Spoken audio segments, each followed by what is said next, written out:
Hello and welcome back to another GTA Online video. In this episode I'm going to be doing a speedrun of the Cayo Perico Heist. So I took the Kosatka approach this time around. If you guys saw my last one, it was the long fin approach. Figured I wanted to try something different. Fun fact, this run here was actually supposed to be an elite challenge run, but because of the way the loot was scattered around the map, I figured it was pointless to even try to go for the elite challenge. Just got to be a little bit closer when it comes to those. But yeah, first thing I did was swim as fast as I could over to these grates and then cut into them. Oh, by the way, if you guys didn't see the last speedrun that I did, this commentary is not live. This is after the fact, just me putting my little notes and thoughts about this. If you guys want, you can mute me. I won't be adding too much, just basically where I went wrong and stuff. But actually, one of my things here is this grate. There's definitely faster ways to cut it, and I almost got part of it. So the beginning half, this section was good. I was going 1, 1, 1, just kept going, and then I got a really good part right there. And then when I get down to this bottom right corner, it's a really good. It doubled, which is nice. But then after, I was messing up. I think I was getting a little bit nervous. Definitely lost a few seconds here. Gonna have to try to improve that. I also screwed up a bit there. So yeah, it was a good start with the grates, but then it got very rough towards the end. But we made it through, on our way in, and RNG kind of played a big part inside this compound. As it always does, you need the gate key, unless you want to go through El Rubio's office. But going through his office is just a big time waste, especially with the fingerprint hack up there. So did not want to do that. Instead, just wanted to get the gate key so I could come in from underneath. But here we go. So I got up here. We start by taking out this first guard here. Everything was going pretty smoothly. The way first person works, by the way, I use first person to move faster, but you can see it kind of like bobs up and down. It made some parts very difficult. I wanted to get this guy as fast as I could, so I just rushed him. At first I got excited. I thought he had the gate key, but it wasn't. Instead just one of the key cards. This guy, you got to take him out at a very specific spot there, otherwise this camera above sees him. So I decided to take out the camera anyway, because sometimes it sees the body after the fact. Had to do that. I wanted to take this Juggernaut out as fast as possible, but I had trouble locating him at first. I think I actually went a little bit faster than most of my runs, which is a good thing, but usually he's farther along than that. And then we got some really good RNG here. The gate key actually dropped. I was very excited when I saw that. I was like, oh boy, this could be the run, because I do these back to back, and I just like cancel the heist if something goes wrong. So I was already at this point doing quite a few runs now, and finally I got some good RNG. I was very excited. Didn't want to mess it up. Sprinted right down towards the locked gate door here.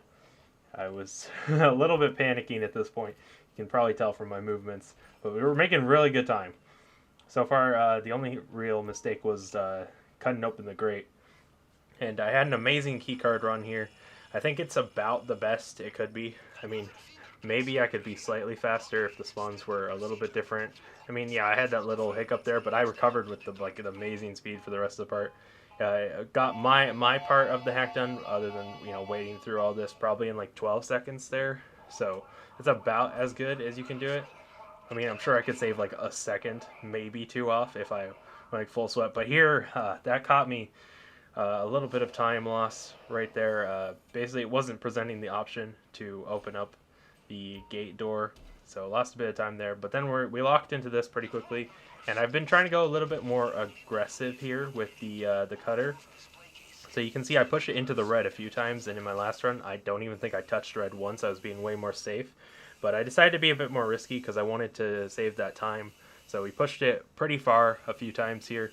But in the end, it actually ended up saving probably 2 or 3 seconds because we didn't have to do as much. So that was very nice. And then I just made my way out as fast as I could.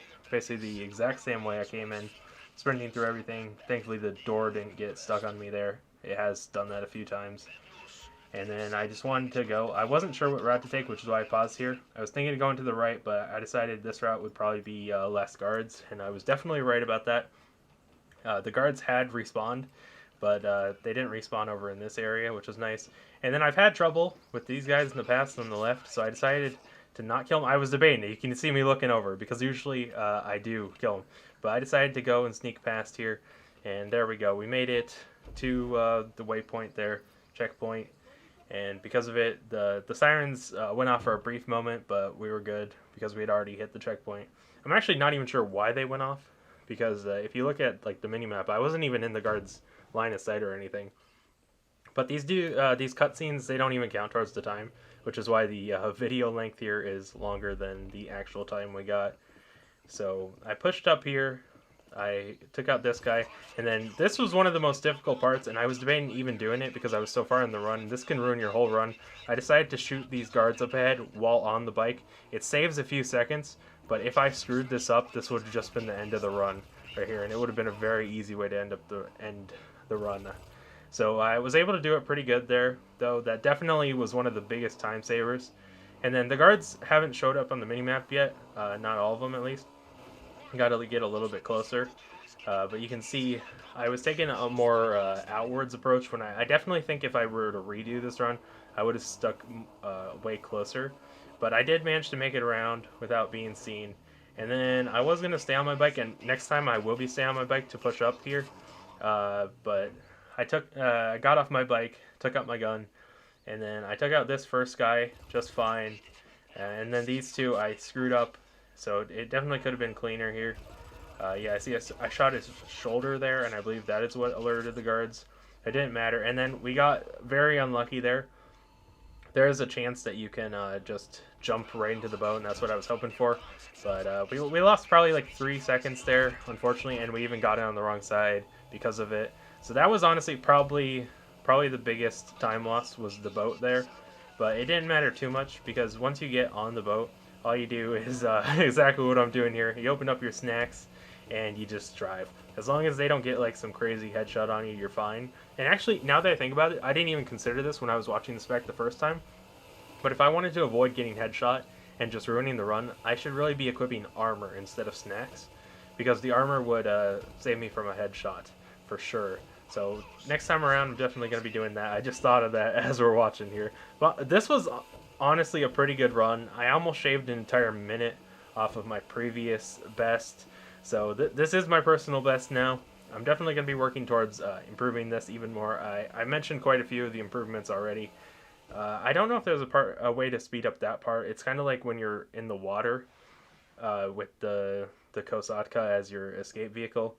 Like, it just kind of it takes a bit. I'm not sure if I can speed it up at all, but we made some pretty good time there. We got the pink diamond. I did have to cycle through quite a few times before I even got the pink diamond, but I wanted to get something more exciting than the tequila or whatever. So we kept taking 5.3, but we definitely didn't. We only took 1.1, but we weren't in it for the money. We were in it for the speed. We had to go fast. And there we go, 6 minutes, 58 seconds, just barely a sub 7. Definitely am going to be able to improve that, though. I noticed quite a few flaws, but this was the cleanest run I've had so far. I don't know if my next run is going to be taking the Kosatka as my approach vehicle or not, but I definitely did have some fun with this run. And yeah, if you guys want to let me know down in the comments if you want to see more speed runs, and then again, if you like me talking over after the fact, or if you would like some live commentary, even though the live commentary would probably be pretty stale because I'm more focused on the run and I'm doing like back-to-back runs. Not every run is going to be the run, but yeah, you guys just let me know if you guys want to see more in the comments, and what exactly you would like to see for the audio, or like a lot of speedrunners, they just put the game audio and no commentary. But in the last one, you guys said you were cool with me talking over like this. But there we go. 6 minutes, 58 seconds, 1.1 mil.